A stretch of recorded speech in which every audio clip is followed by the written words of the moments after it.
Привет, друзья! Хочу вам показать вот такой замечательный раскладной столик. Полное видео я снял в большом видео на своем канале.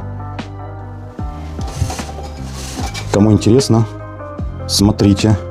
Его можно использовать для пикника и для других задач.